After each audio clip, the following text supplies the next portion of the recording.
What are you reading now เฮ็ดหยังเนาะนี่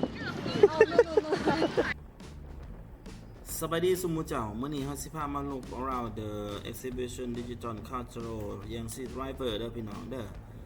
มื้อนี้เฮาสิพามาเยี่ยมยามศูนย์ข้อมูลเนาะมาท่องเที่ยวศูนย์ข้อมูลแลกเปลี่ยนทางด้านวัฒนธรรมของแม่น้ำยางซีพี่น้องถือบ่ถือกะยามมันคำแปลเนาะ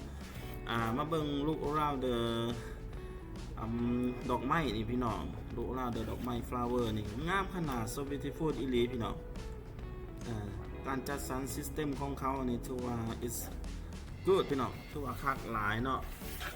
ทุกสิ่งทุกอย่าง everything ที่เขา make มานี่ถือว่าโอ้คักที่สุดit's first time come to China ได้พี่น้องขอโทษขออภัยมาครั้งที่ทับอิดกับ excited เลยพี่น้องโอ้ถือว่ามัน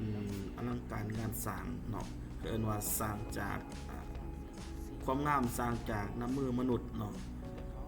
สร้างจากมือมนุษย์เป็นผู้กระทำเห็นในสีจบสีงามเข้ากับพัฒนาประเทศจีนคือหูแหละประเทศจีนนี่เป็นประเทศที่ developing เนาะ developing บ่หยุดบ่หย่อนพี่น้องการพัฒนาทางด้านเทคโนโลยีหรือว่าทางด้านอื่นๆนวัตกรรมต่างๆนี่แม่นการพัฒนาของจีนถือว่าอยากเท่าอันดับ1ของโลกเนาะ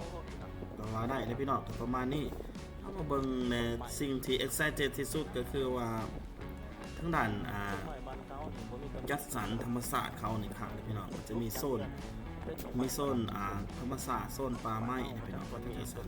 เขาจะปลูกอะไรเขาปลูกเป็นปลูกรีได้เขาปลูกต้องรักษานี่มาเบิ่งดอกไม้เนาะมาเบิ่งดอกไม้นี่งามสวยงามตะการตาดีพี่น้องการตกแต่งเมื่อดอกไม้เขาครับมีต้นไม้งามพี่น้อง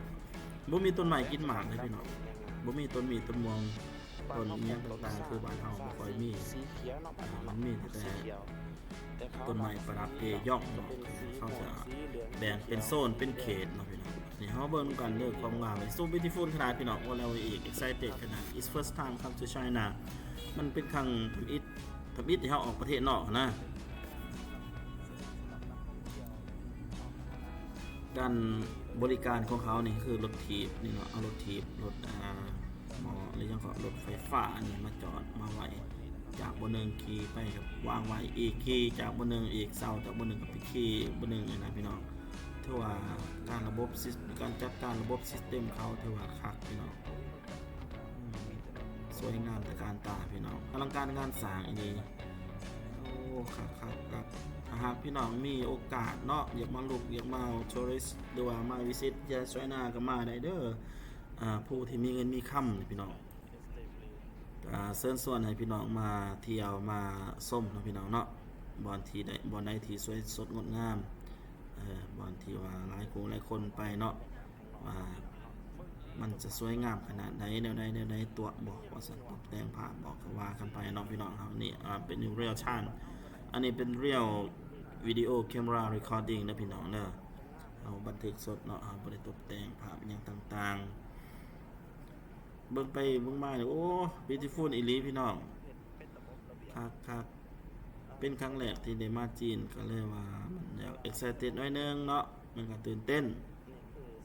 เป็นจังได๋ก็ตำหนิที่ส้มนะวิดีโอกล้องมันก็อยากเคลื่อนสั้นๆเพราะว่าเฮาบ่มีขาจับกล้องบ่มีการสั่นพี่น้องมาเบิ่งพวกบรรดา expert ทั้งหลายเกี่ยวเสียวซ่านเกี่ยวกับบรรดาหลายๆแขนงการเนาะนี่พี่น้องถ้ามีโอกาสเนาะถ้าพี่น้องมีโอกาสมีเงินมีคำก็ได้มาเที่ยวมาหยังก็มาได้เนาะที่ศูนย์แหล่งท่องเที่ยวทางนั้นแลกเปลี่ยนทางด้านข้อมูลดิจิตอลของพี่น้องนี้เนาะเป็นจังได๋วิดีโอนี่ตำหนิติชมเนี่ยเด้อพี่น้องถ้ามีอีหยังขาดตกบกพร่องมันมีหลายแหละขาดตกบกพร่องตามที่เบิ่งนี่มีแต่ว่ากดติดตามนี่เด้อกดไลค์กดแชร์แน่มักก็กดบ่มักก็กดโหลดพี่น้องบ่มักให้แฮงกดพี่น้องบ่มักให้กดแชร์มันออกไปโหลดเนาะขอบใจหลายๆเด้อพี่น้องเด้อที่รับชมครับเบิ่งวิดีโอข้าพเจ้าเฮ็ดมาก็เป็น first time ที่ make create วิดีโอเป็นยูทูบเบอร์นี่ก็บ่ทันเก่งปานใดพี่น้องจะมีการ develop ตลอดเด้อพี่น้องเด้อเพราะฉะนั้นให้พี่น้องคอมเมนต์มาแน่ว่า เป็นจังไดเฮ็ดจังได how to develop the video creator ขอขอบใจเนาะพี่น้องเนาะกดไลค์กดแชร์กดติดตามหน่อยเด้อขอขอบใจหลายๆสุหมุเจ้าถ่ายรูปบ่ได้ลงแขกโอ้บ้านเขาต่างบ้านเฮาต่างบ้านเขาพี่น้องแต่สละเอาคือกันแต่เอาตัวฮ้อกับตัวคอมาใส่คัก